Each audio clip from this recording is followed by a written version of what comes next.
조갑제 TV 시청자 여러분, 지금 시간이 2018년 4월 27일 저녁 8시 40분을 넘어서 9시를 향해서 가고 있습니다.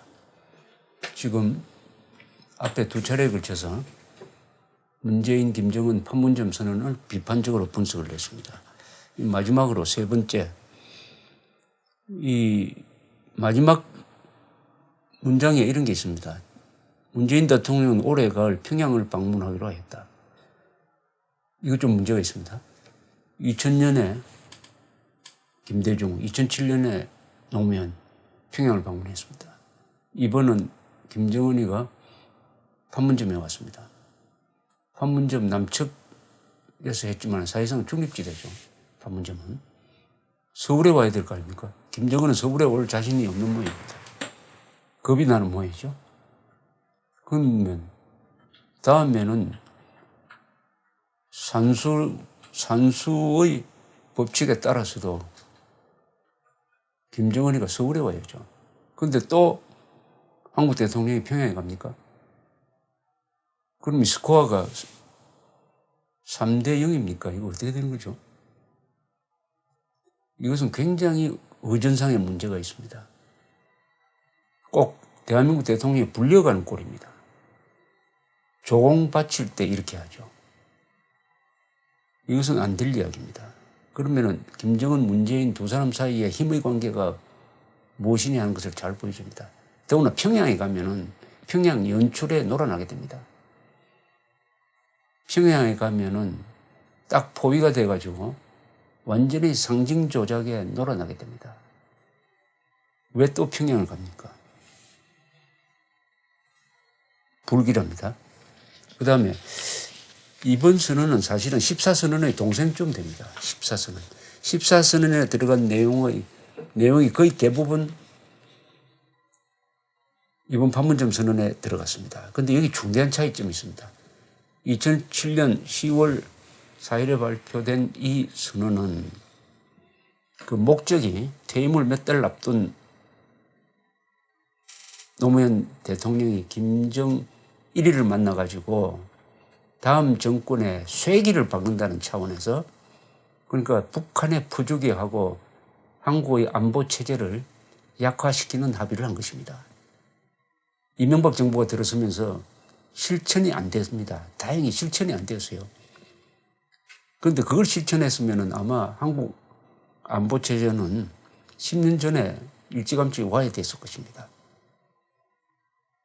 그런데 지금은 그 14선언이 이제는 실천 버전으로 새로 나온 거죠. 다만 지금은 북한의 핵 문제가 걸려있기 때문에 이 실천이 어려울 겁니다. 다 그나마 다행입니다. 국제정세가. 그러나 이 합의문을 가지고 앞으로 김정은은 갑이 되어가지고 계속 대한민국 정부, 문재인 정부를 을로 만들어가지고 이거 해라, 이거 해라, 약속하지 않았느냐 해가지고 막 요구할 근거를 우리가 마련해 줘버리고 말았습니다. 여기 14선언에도 우리 민족끼리 여러 번 나옵니다. 여러분, 여기 NLL 수역을 평화수역으로 만든다는 이야기가 또 여기 나와 있습니다. 그 다음에 이 경제협력에 대한 이야기가 14선언에 아주 구체적으로 되어 있습니다. 이것대로 한다면 대북제재는 와야 됩니다. 14선언을 제가 한번 읽어보겠습니다. 왜냐하면 14선언에 합의한 대로 실천한다고 지금 오늘 합의를 보았습니다. 14선언 제5항입니다. 남과 북은 민족 경제의 균형적 발전과 공동의 번영을 위해 경제협력 사업을 공리, 공영과 유무 상통의 원칙에서 적극 활성화하고 지속적으로 확대 발전시켜 나가기로 했다. 여러분, 유무 상통의 원칙이라는 게 도대체 이게 국가 대 국가의 관계에서 있을 수가 있습니까? 유무 상통은 있는 사람 없는 사람이 서로 나눠 쓰자. 이건 조폭 집단끼리 하는 이야기 아닙니까? 유무상통이 어떻게, 그러니까 없는 북한과 있는 대한민국이 서로 나누자. 즉 대북 포주기를 하자는 이야기 아닙니까? 유무상통. 그 뒤에 나오는 게 과연 유무상통이 맞아요. 한번 읽어보겠습니다. 남과 북은 경제협력을 위한 투자를 장려하고 기반시설 확충과 자원 개발을 적극 추진하며 민족 내부 협력 사업의 특수성에 맞게 각종 우대 조건과 특혜를 우선적으로 부여하기로 했다. 쉽게 말하면 북한에 모든 특혜를 주자 이거죠. 그것을 민족 내부 협력 사업의 특수성이라고 했습니다. 남과 북은 해주 지역과 주변 해역을 포괄하는 서해 평화 협력 특별지대를 설치하고 공동 의료구역과 평화 수역 설정, 경제 특구 건설과 해주항 활용, 민간 선박의 해주 직항로 통과, 이래 되면 NLL 구멍이 납니다. 한강 하구 공동 이용 등을 적극 추진해 나가기로 했다. 남과 북은 개성공업지구 1단계 건설을 빠른 시일 안에 완공하고 2단계 개발에 착수하며 문산 봉동간 철도 화물 수송을 시작하고 통행통신 통관 문제를 비롯한 제반 제도적 보장 조치들을 조속히 완비해 나가기로 했다. 남과 북은 개성 신의주 철도와 개성 평양 고속도로를 공동으로 이용하기 위해 개보수 문제를 협의 추진해 가기로 하였다. 남과 북은 안병과 남포에 조선협력단지를 건설하며 농업, 보건, 의료, 환경보호 등 여러 분야에서의 협력사업을 진행해 나가기로 하였다. 남과 북은 남북경제협력사업의 원활한 추진을 위해 현재의 남북경제협력추진위원회를 부총리급 남북경제협력공동위원회로 격상하기로 했다. 완전히 백화점식으로 늘어놓았는데 전부가 대한민국이 북한에 해주는 겁니다. 우리한테 돌아오는 거 없고 북한에 해주기 위해서 북한에 돈을 주든지 북한 사람 고용하든지 하는 과정에서 대북 제재가 와야 되고 북한의 현금 수입을 많이 거두게 될 것입니다. 이런 약속을 한 겁니다. 이런 약속을 했습니다. 그리고 14선언에도 핵 문제가 적혀 있었어요. 핵 문제 합의가 적혀 있었습니다. 한번 읽어보겠습니다. 북은 한반도 핵 문제 해결을 위해 6자 회담, 9.19 공동성명과 2.13 합의가 순조롭게 이행되도록 공동으로 노력하기로 하였다. 남과 북은 한반도 핵 문제 해결을 위해 6자 회담, 9.19 공동성명, 2.13 합의가 순조롭게 이행되도록 공동으로 노력하기로 했다. 이게 오히려 오늘 발표된 것보다 북한의 비핵화를 더 확실히 하고 있습니다. 그러니까 오늘 발표문은 11년 전의 14선언보다 후퇴한 겁니다. 왜냐하면 14선언은 그나마 비록 한반도 핵 문제 해결이라고 했지만은 9.19 공동성명 2.13 합의를 한다고 했는데 이 9.19 공동성명은 북한의 핵 폐기를 구체적으로 명시하고 있습니다. 2005년 9월 19일 공동성명은 북한 핵을 폐기한다. 핵을 폐기하면은 뭐뭐 해준다는 이야기가 구체적으로 적힌 겁니다. 오늘은 이 정도도 하지 않았어요. 오늘은 9.19 공동성명을 지키자는 이야기도 나오지 않았습니다. 그러니까 14선언보다 더 후퇴한 합의가 이루어졌는데 언론은 완전한 비핵화에 합의한 것이 마치 완전한 북한의 비핵화인 것처럼 국민들한테 왜곡된 정보를 쏟아내고 있을 것입니다. 지금 이 시점에서. 이 14선언은 다행히 정권 교체로 해서 실천이 되지 않았다. 잃어버린 10년이란 말을 썼어요. 잃어버린 11년인가? 10년이란 말을 썼습니다. 김정은이가. 그 말인 것 같습니다. 2007년 이후에 한국에서 우파 정권이 10년간 계속되니까 이 14선언에서 하려고 했던 게 뭐냐. 대북 포주기, 대한민국의 안보체제와의 그것을 하지 못했다. 그래서 잃어버린 10년이다. 잃어버린 세월이다. 이렇게 아쉬움을 토로한 게 아닌가 그렇게 생각합니다. 이 14선언을 이어받은 판문점 선언이 현실화된다면 대한민국은 국론이 분열되고 아마 거의 내전적 상황으로 빠져들 가능성이 있습니다. 다만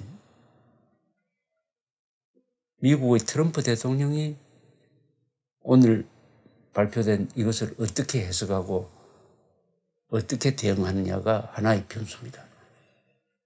트럼프 대통령이 바라는 게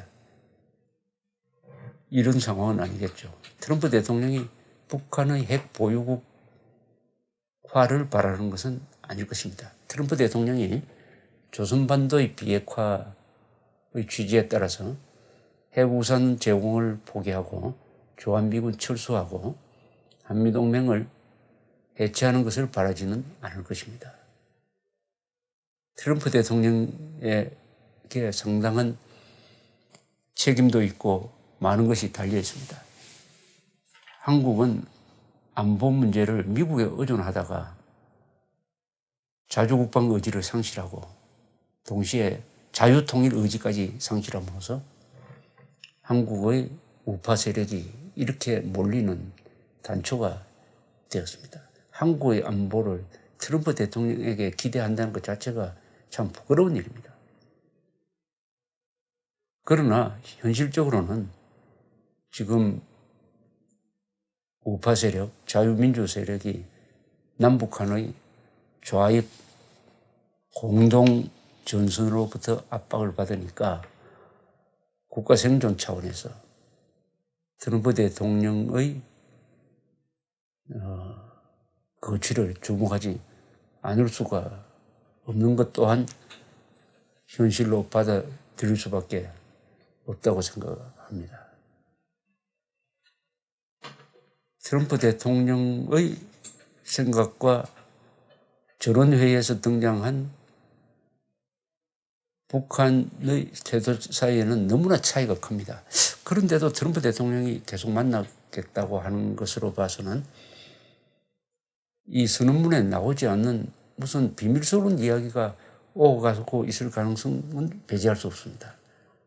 북한이 김정은이가 자신을 옥죄어 오고 있는 중국에 대한 배신감으로 해가지고 미국으로 탈출구를 뚫어가지고 우리가 이제부터는 친미국가가 되겠다. 이 정도의 메시지를 던졌을 가능성도 있습니다. 그래서 트럼프 입장에서는 남한, 북한, 미국 이 3자가 서로 협의를 해가지고 중국을 견제하는 어떤 이런 구도를 생각하고 있을지도 몰라요. 그러니까 중국이 지금 잘못하면 소외될까 싶어서 서둘러 김정은을 북경으로 불러서 체면을 세워주고 이렇게 적극적으로 개입해 들어가고 있습니다. 아주 복잡해졌습니다. 이런 상황에서 오늘 이 문제 많은 합의문이 나왔는데 이 합의문대로 되면은 대한민국은 방공자유국가로서는 생존하기가 어렵다고 생각을 합니다. 그러나 대한민국에는 주인이 있습니다. 바로 국민입니다. 그리고 대통령보다 힘센 존재가 있습니다. 그것은 헌법입니다. 대통령은 헌법이란 눈밖에 가질 것이 없다고 링컨이 이야기를 했는데 문재인 대통령은 헌법을 예사로 무시합니다. 오늘 발표된 이 합의문은 헌법 정신에 위반되는 것입니다.